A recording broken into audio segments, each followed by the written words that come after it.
Bonjour à tous, bienvenue à notre méditation quotidienne. Alors depuis hier, nous avons commencé la méditation du psaume 46. Je lis dans la traduction Louis II, le psaume 46. Nous avions vu l'introduction hier, nous avons rappelé que les psaumes sont des poèmes écrits et chantés sous l'inspiration de Dieu, utiles pour les rassemblements, pour la collectivité du peuple de Dieu, et aussi utiles pour la vie spirituelle de chaque croyant. Beaucoup de personnes ont appris à prier en méditant les psaumes, et certains de ces psaumes ont plus de 3200 ans d'existence, donc ce sont de vieux écrits qui ont traversé le temps et qui nous donnent en fait comme une sorte de radiographie spirituelle de ce qu'est le cœur de l'homme dans toutes sortes de différences et de circonstances particulières. Alors je relis aujourd'hui le début du psaume 46, le verset 1, et aujourd'hui nous allons méditer le verset 2. Au chef des chantres, des fils de Corée, sur Alamoth, cantique. Dieu est pour nous un refuge et un appui, un secours qui ne manque jamais dans la détresse.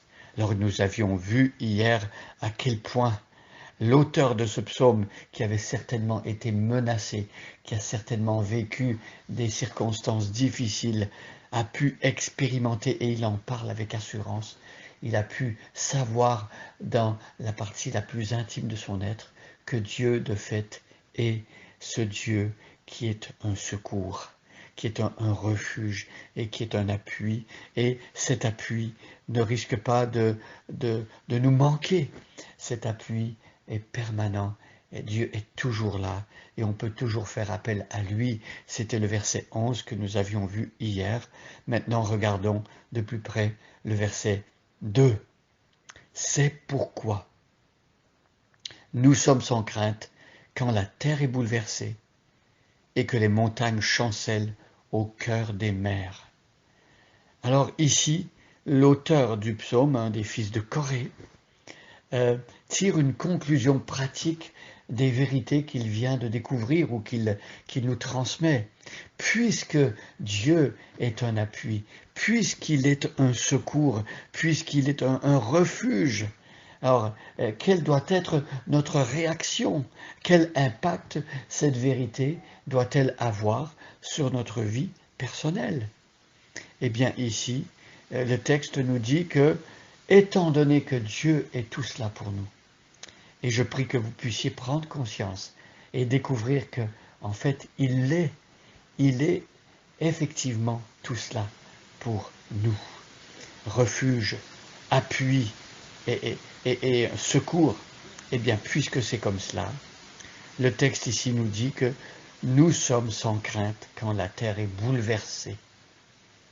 Alors, il y a un acte de foi à exercer. Il y a une attitude consciente à avoir par rapport à Dieu lorsque nous nous trouvons dans la détresse, lorsque nous nous trouvons dans les difficultés, dans le danger.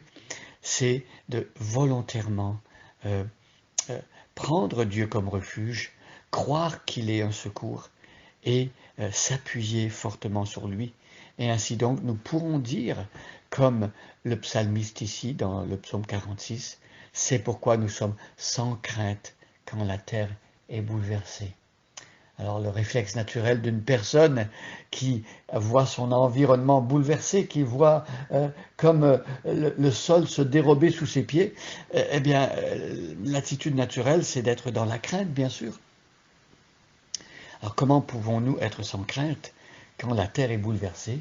Eh bien c'est en regardant à Dieu. C'est en regardant à Dieu.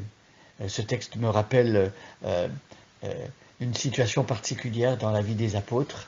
Lorsque Jésus était dans une barque avec les apôtres, avant d'être dans la barque, Jésus était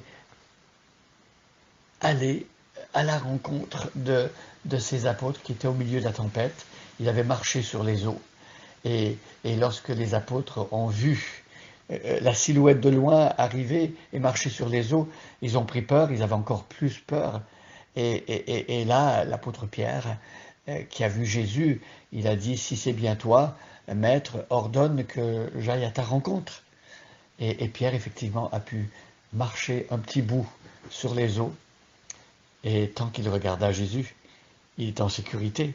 Et lorsqu'il a commencé à regarder la tempête, lorsqu'il a détourné son regard de Jésus, eh bien, il s'est mis à couler. Mais encore là, tout n'était pas perdu. Parce qu'il a crié, Seigneur, sauve-moi.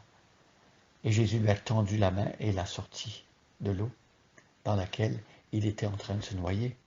Voyez, un secours qui ne manque jamais dans la détresse. C'est pourquoi nous sommes sans crainte quand la terre est bouleversée. Alors aujourd'hui, certaines personnes, en regardant ce qui se passe autour, en considérant l'époque dans laquelle on vit, peuvent voir notre époque, les situations qui nous touchent de près, comme un bouleversement de la planète, de la Terre. On pense aux problèmes environnementaux, on pense à la guerre en Ukraine, on pense à la pandémie qui semble ne plus en finir. Et donc, certaines personnes, et nous-mêmes, on peut l'avouer, parfois on a été dans la crainte. C'est pourquoi, quand la terre est bouleversée et quand on est dans la crainte, ici notre texte nous dit qu'on peut se confier en Dieu qui est notre refuge. Et même ici, il est question de montagnes qui chancellent au cœur des mers. Alors là, on aurait l'expérience d'un cataclysme extraordinaire, d'un tsunami, d'un tremblement de terre, d'un glissement de terrain, je ne sais quoi. Et là, notre texte nous dit qu'on peut être sans crainte.